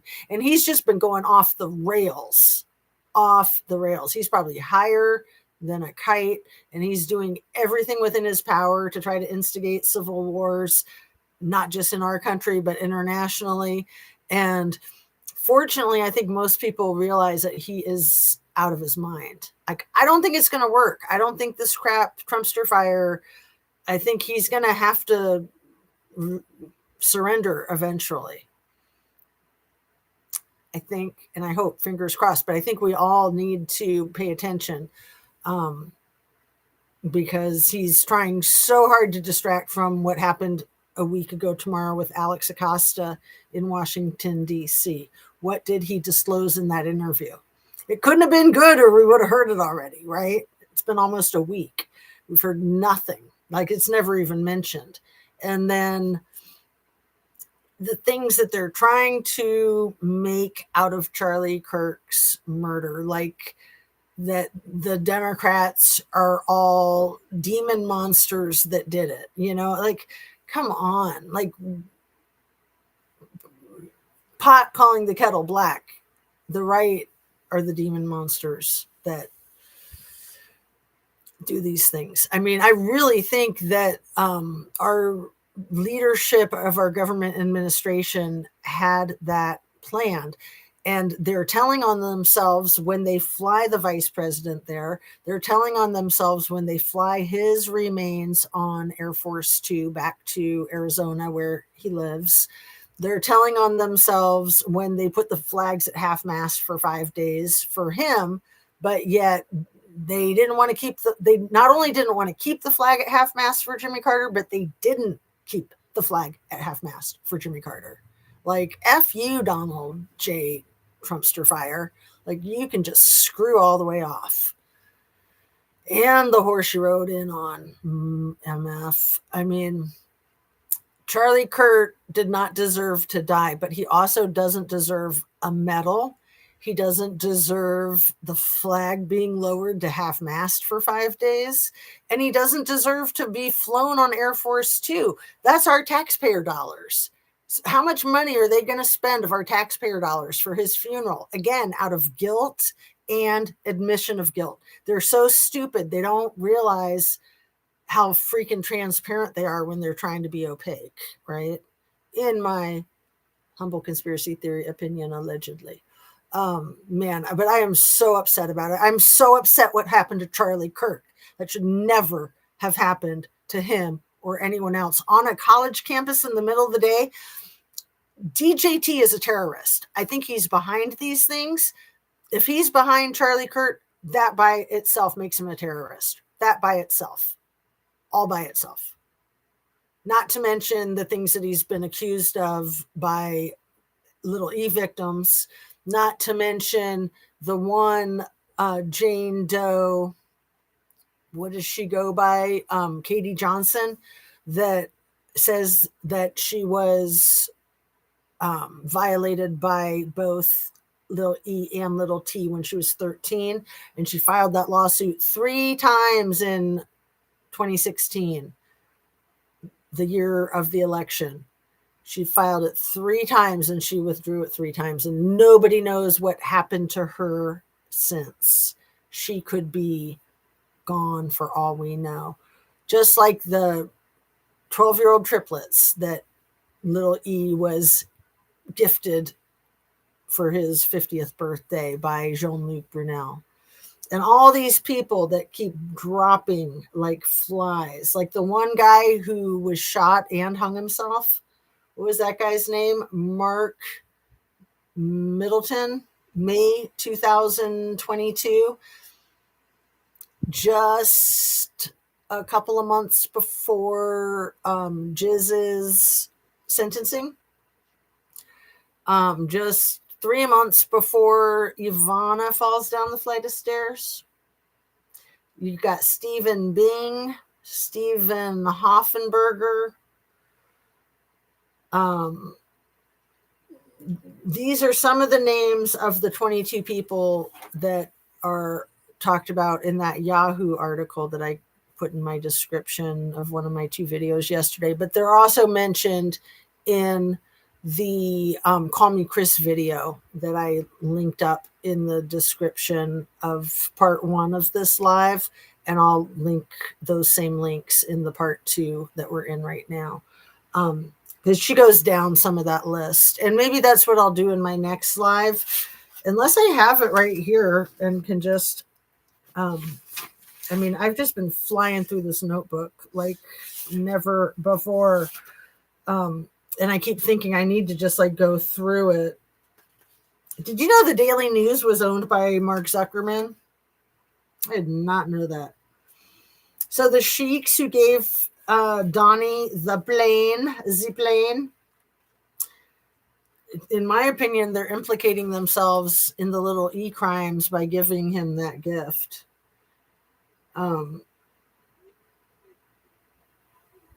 And so I was talking earlier about RFK Jr. is all over the freaking e-files, all over the freaking e-files. That guy is a complete perv. But yeah, I think that DJT overestimates his power and strength, and he thinks that he can spin any of this any way he wants. He thinks he can keep manipulating all the lawyers and all of the media and all of the Republicans and all of the world leaders and all of his MAGA base. I think other than the people who are implicated, who will continue to bow down to him because they're as scared as he is of being discovered, he's lost everybody. He's lost everybody. Like some of the people on Fox News that have abandoned him that you would have never thought would have abandoned him. Some of them flip-flop. They go back and forth like Charlie Kirk did right before he passed away. But that's the thing, is they know that if they don't come back, that if they try to check out of the cult, that it's over.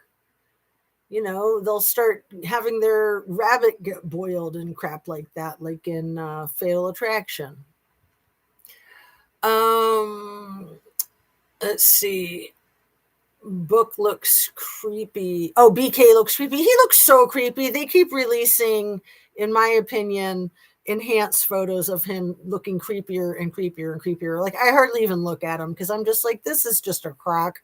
They're just trying to sell. They're just trying to put the finishing touches on the story. But like I said, I want to get caught up. So let me try to power through. Thought about you the other day, hoping and praying you're feeling better. I was doing my therapy exercises. Yay, Fred. Good to see you. BT have been on the point the whole time. BT is always on the point. Just like J-Rod. No, I'm just kidding. Sorry. Much, much, much better. Like different worlds. Doesn't even compare. Don't leave Scammy out, Fred says. Absolutely. Oh, we never leave Scammy out. Number one, Psycho. Why do they all talk about what they do in bedroom? Which they, I'm not sure who you mean, Valerie, because that was so long ago too. That was like 8:03. Oh my goodness. That was like 24 minutes ago. Sorry, you guys. I can't stand being so far behind. And we keep trying to power through. Yes, they are both on each side of your neck, next to each other. Okay, good. The carotid artery and the vein. Carotid artery and the jugular vein. Thank you. I would love to sit in a room with Amanda and Monica. Valerie, you are too funny. Can you believe they're friends? Like, they're both like, oh, we're women scorned. People just misunderstood us. We're just innocent little wallflowers. I mean, they both basically tried to use their coochies to take over the world, in a sense. Sorry, not sorry. Trigger warning retroactively. I watched an interview with someone who had said there could have been surgeons standing next to Charlie and on the table would be unable to save him. Exactly, J.R. Nana.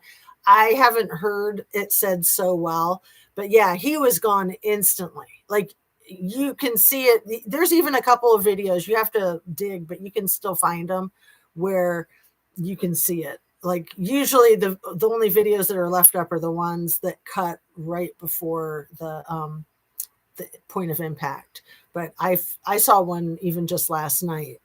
Like, the instant that thing pierced his skin, he was gone. And it doesn't happen that fast. But I'm sure that there's poisons that do that. And we know Daddy Vladdy, he loves poison. That's like his signature. Would be unable to save him. I believe that, J.R. Nana. I had never heard of Charlie Kirk before he was unalived. Well, so he was also, if anybody watches South Park, he was the one that they were making fun of in the first South Park. And I thought, I said this in one of my videos yesterday, I thought that they were making up that whole master debater joke about him. But he sold t-shirts, they're probably still up on his website, that say master debater. So he was making fun of himself too. I mean, that is really funny. So yeah, he didn't come onto my radar until he did the flip-flop and said that, you know, that DJT had called him. I don't think he said the president called him. I just think he said, I got a call and was asked to quit talking about it, and I'm going to be a good boy and quit talking about it. That was just like 2 weeks ago. Let's see. Where was I? Oh, these comments are great, you guys. Good thing we're not on a time constraint. I'm going to step out of chat and just listen. Much love, everyone. Thank you, BoobTube, for being here and saying hi and bye. We love you. Every year when I was about to return to my grandma's would say, Freddie, stay away from the fast girls. That reminds me of Gammy's present friends, LOL. Yeah, well, right, because if they're fast like that, they're probably likely, if they don't have morals, if they're without a moral compass, I mean, look where that can get you. And it was even little E that had no moral compass who said that the little T had such a lack of moral compass that he was scared for his life. And that he would never say anything against him because he was scared for his life. Remember you said you thought Idaho 4 was to change the subject from Kylie. Is Kirk redirected from Idaho? I think Kirk's to redirect from the little E scandal. And yeah, I still wonder about Idaho 4 being a psyop and being to distract from Kylie.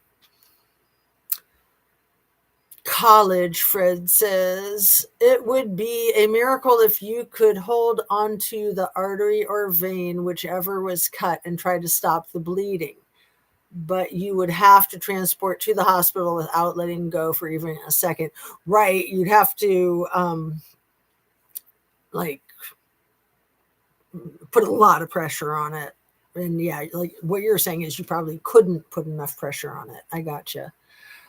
It's so gross what she did. Right. But at the same time, it's not going to have the life be gone in the blink of an eye. Right. I mean, it takes a couple of seconds when you bleed out. I would think. I mean, I could be incorrect. It's so gross what she did. What Scammy did, what Amanda did, both. Yes, Valerie. She, Amanda, and Scammy are gross. We are being bombarded with so much distractions. We can't keep up. The Epstein files are the biggest thing they want to distract from. The Epstein files make Watergate look like hopscotch. I'm not the one making that up. I've heard things like that being said by political news channels that know these things. Like, and the thing about Watergate that was so bad, it wasn't just the Watergate scandal, because crap like that happens with government people all the time. The cover up inside of the White House is what was so bad about that. That's why Nixon was basically forced to resign. And he resigned before it got any worse. He wasn't, I mean, he was impeached, but he resigned, or maybe he resigned before he even got impeached. I think he did. But Trump's been impeached twice, and he will never resign. You could be showing the videotapes of him doing what Katie Johnson alleges that he did, and he would just say it's artificial intelligence and start talking about his ballroom some more.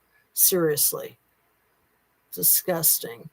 And yeah, we are being bombarded with so much. It is hard to keep up. And yeah, we can't get distracted from the Epstein files. And I don't think anything will. I mean, maybe for a minute, like the Charlie Kirk thing is working for a minute. But, you know, they're just trying to buy time. If they can instill their martial law, if they can get that completely up and running, they're good to go. So we got to make sure that that doesn't happen. And it seems like that's what they're trying to fast track, even more than they were already trying to fast track it. No, not being facetious. That's really some strange stuff happening. There's a spiritual war. I agree, J.R. Nana. I agree. I don't know a lot about astrology, but I've heard people talk about it. There's a lot going on right now. There was a rumor about Catcher in the Rye being a book that many serial unalivers read. You know, I haven't heard about that rumor in a long time, but yeah, I remember, especially with the guy that took John Lennon's life. Yeah, he's not the only weirdo to be attached to that book. And I'm very attached to that book, but I'm not like a weirdo about it. And I see how depressing that book is, and how my growing up was pretty depressing, which is why I glommed onto that book at such an early age. The first time I read it was probably ninth grade, and I was like in love with it immediately. And I reread it every year for years. And I even was Holden Caulfield for a character skit in college, where I memorized like the whole first page. If you really want to hear about it, I'll tell you. And because, yeah, the book is brilliant, brilliant. And it's nice when people can talk about the dark side, because we all have a dark side. And that's, I think, why a lot of people, twisted people, resonated with that book, is because it's talking about the underbelly of humanity, but really it's talking about pedos too, because the whole theme of that book, that took me years before it sunk in, because Salinger was so brilliant in his writing, and this is what he wanted to write about at a time when you weren't allowed to. So he kind of had to, you know, camouflage it. The girl, Jane, that Holden Caulfield was in love with, whose stepdad would run around naked, that was alluding to him violating her. And then towards the end, when he has his meltdown that lands him in the psych hospital, his favorite teacher, whose apartment he's at in New York City, who's married, so he gets to the professor's house and he's asleep on the couch, and he wakes up and the dude is like petting his head, and he freaks out and runs out of the apartment. But that's also alluding to that guy seducing him. So that book is about pedophilia directly. That's, you know, Lolita is a book about a man having a salacious, disgusting escapades with a 12-year-old. And then it was made into a movie, and that's what Little E's airplane was named after, Lolita Express. That's what Lolita is referring to. For anybody who's not aware of that, I think most people are. No, not being facetious. Yeah. Don't know if it's true or not. Yeah, it's absolutely true about that book. That book is, it's for us weirdos. You know, if we can get a lot of therapy, thank goodness I did. Or I might end up like Amanda. Who knows? I got lucky, you know. I got really lucky. And, you know, I had my mom, I had my grandparents. I always had the guardian angels. Like, a lot of things were just a miracle that I survived. And common sense, like that whole thing with the gift of fear, you know, paying attention to your surroundings, paying attention to signals, and responding to what you know, responding to your gut instinct. That will save your life. Not necessarily a spiritual war, but the quiz is over and the final exam is closing in on us. It's a good way to look at it, J.R. Nana Boomer. I think that our democracy is going to remain a democracy. I think that there has been a lot of damage done to it, and that the goal is to dismantle it. I think the goal is to dismantle our entire economy, so that the rich can be richer and the rest of us can be peasants or deceased. The oligarchs want to run everything. They want to wipe us out. They want to rule. They want it. I even have my hat on that refers to the Game of Thrones. Not that I ever watched it. and now my watch has ended. That's what they want. They're doing like the Game of Thrones thing, you know, sex and food. That's all there is, and red rum. That's all they care about. The id is winning. 3 hours after Kurt, who was starting to stand against the Israel lobby, was taken out, the Senate failed to pass the little e vote. Let that sink in. Right. But they're still working on passing that little e vote. I know, because I spoke about that a few days ago and I thought, oh no, it's over and done with. They only need one more vote and they're still working on it. So they haven't passed it yet, but they still will. And yeah, what you said is absolutely true, BoobTube. That's sick. Exactly. I was so pissed about that. Katie Johnson, not her real name, is still in California. Thank you, BoobTube. Yeah. She's engaged in real estate and staying quiet. I won't say her real name. That's cool, though, that she's alive. That's what I was worried about. Me too, Anna Bees, yet everyone was distracted with everything else. I wish we could say the same thing for Virginia Giuffre. She was scared for her life. She knew a lot of people wanted to silence her forever. Yes, that's exactly what happened. Anna Bees says, I won't read that one out loud, BoobTube TV. I think I remember learning it takes 4 minutes to completely bleed out. Exactly. And yeah, like you're going to be non-responsive, but it takes 4 minutes for your body to shut down. You know, I mean, I unfortunately have watched a couple of people pass away. I was holding my mother's hand by her bedside when she passed. And my neighbor passed away, and my neighbor called me to come over. You know, the law enforcement was already there. The medics were already there. She didn't know that her husband wasn't going to make it. And so I was there with her, and he had already passed away probably half an hour ago. But like you can see stages in the next half hour, like the body's releasing gases and stuff. Like he's moving, and I'm thinking, wait, maybe there's a chance. And it's like, no, that's just what happens. It's like the electrical currents, the whole system is shutting down. It doesn't happen instantly. It takes a while. But I could be wrong. It might be less. Hey, DIY Drea, been listening and drawing. That's right. That's what your DIY thing is. Thanks for speaking about this. Ballroom is such crap. So DIY Drea, do you know that Donnie tried to get Obama to allow him to do a ballroom back in 2010? And we also know that he offered Little E a position in his cabinet. And I've heard rumors that Donnie wanted Little E to be in charge of the ballroom when he was inviting him into the cabinet in his first administration. Is that crazy? Like, I did not know that he tried to sell the ballroom idea to Obama in 2010. So prior to that, he cooked up this idea about a ballroom.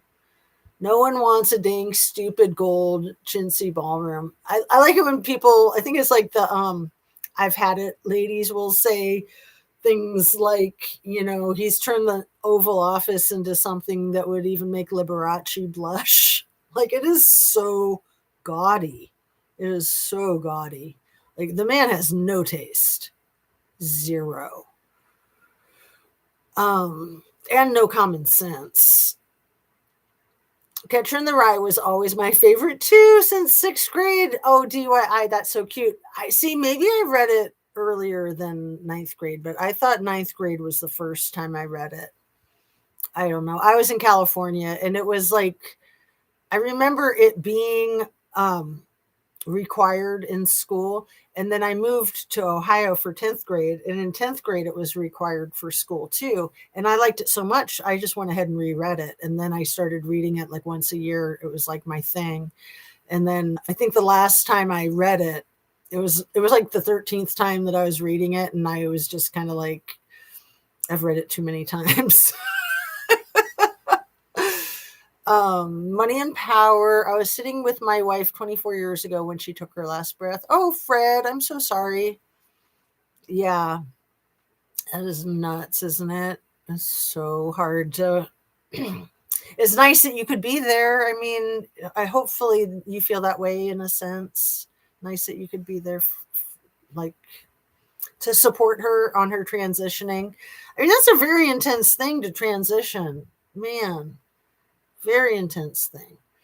I'm going to go hang out with the fam. Much love, Jazz and chat. Yay. Thanks so much for coming in, you guys. And maybe I'll go ahead and sign off since it's 2 hours. And I love you guys so much. And this is my second live. And so it's like 3 hours of live today.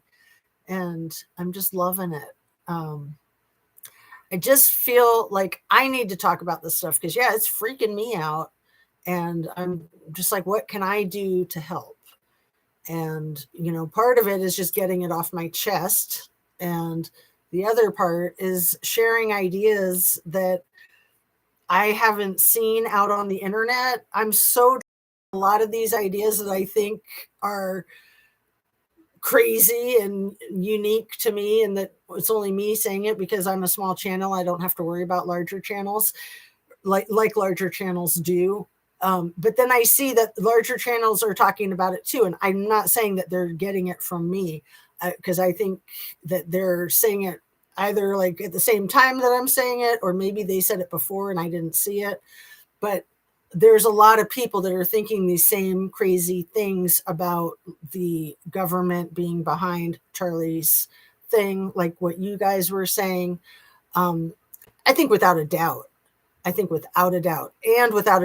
it's a terroristic attack. It's not only to send a message to all of the podcasters, all of us, to watch our P's and Q's.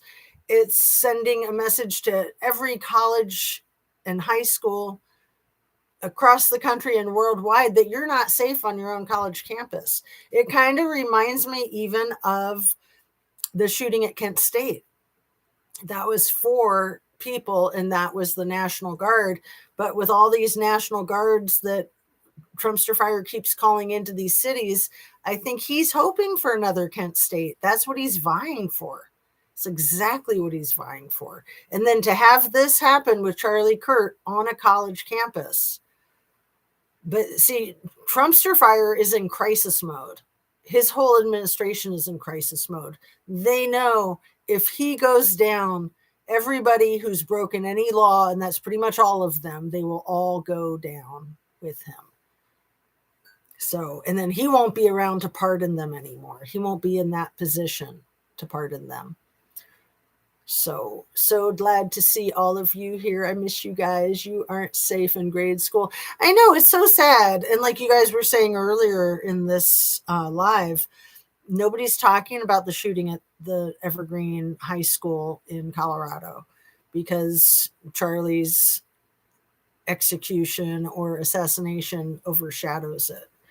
But it's going to continue. The stuff with Charlie is going to continue, certainly, because they haven't had his funeral yet. And you know that the Trumpster Fire, this is what I predict is going to happen. Let me tell you guys, and I hope that I'm wrong just because it's so stupid. I think that the Trumpster Fire is going to try to officiate his memorial service. I think that the Trumpster Fire is going to try to make Charlie's funeral all about the Trumpster Fire. He's going to see it as an opportunity for attention, an opportunity. It's to him, this whole thing with Charlie Kirk is an opportunity for him. It's all about him. It's a publicity stunt. He's going to turn it into his own publicity stunt is what it's going to be. So I think that that's probably going to happen by the end of the week. And, you know, he's going to blow it. He's going to keep letting the cat out of the bag by having too many people in the government administration show up for the service. Like, it doesn't make sense. It wouldn't make sense. If he was part of the administration, that would make sense. And in a way, I think he is a part of the administration, actually. So, but, I mean, it's all just such a mind F. I feel like we live in Gaslight Nation right now. That's what I feel like. Whoa, yikes. The spirits agree, huh? That's funny. Is that a confirmation that we do live in Gaslight Nation? I know which light it was that fell. Because see, above the blue is like the cobalt. You can kind of see it right there. Actually, it's lighting up better without the light that was there. It was the light that was used to light up the cobalt that fell and knocked this other one down on its way. But that was wild. Do you think that was Charlie Kirk? Is he here? Is he with us? OMG, I hope you're wrong. I didn't like Charlie Kirk, but that's so wrong. Well, I've seen other people do that when they've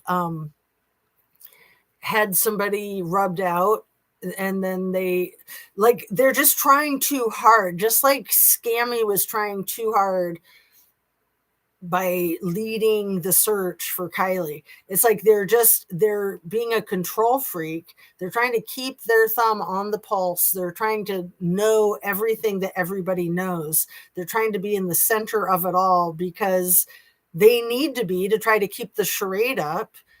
It's sort of like O.J. Simpson going to Nicole Brown Simpson's service. Of course they're going to go. And law enforcement always goes to these types of services to see who else shows up and what they say and do. And they really do implicate themselves. Look at Donnie at Ivana's service.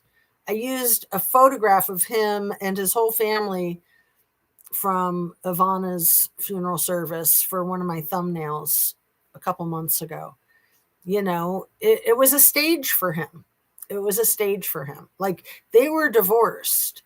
He could have taken a back seat, but of course not.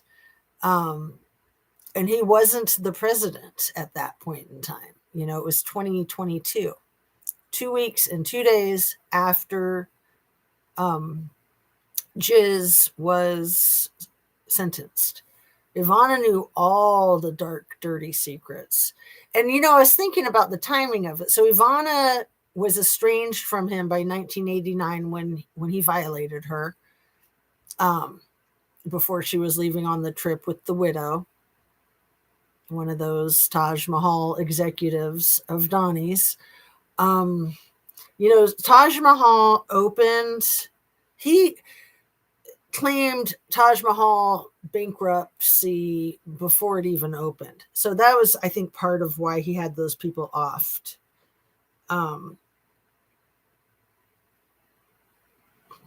Let's see. What was I going to look up? My brain is getting fried. I've been on here too long. The Taj Mahal, the bankruptcy. Trump Taj Mahal bankruptcy. So that helicopter crash with the three executives was October 10th, 1989. And then before the end of the year, it was still 1989 when Ivana was going to travel with Rob Edis's wife to Bali. And then elaborate grand opening ceremony was held 3 days later in 1991.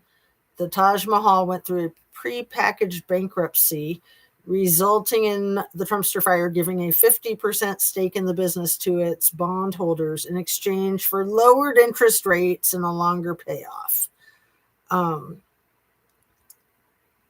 Little over a year after it opened, it filed for bankruptcy. Okay.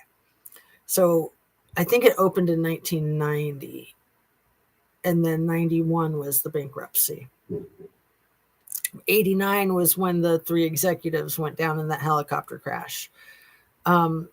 So the Taj Mahal was 91, Trump Plaza Hotel in 92, Trump Hotel and Casino Resorts in 2004. And then what was the last one?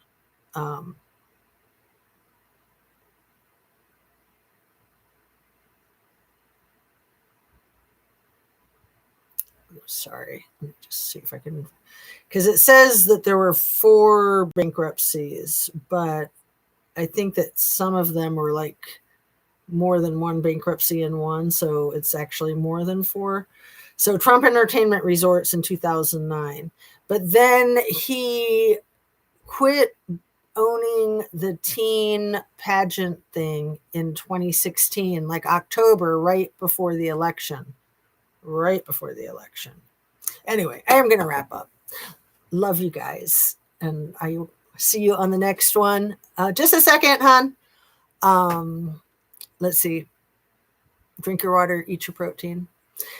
Kiss your babies and your fur babies. Good night, everyone. I have to go now too. Bye, everyone. Have a great evening and sleep well. Thanks so much for hanging out, you guys. You're the best. Love you.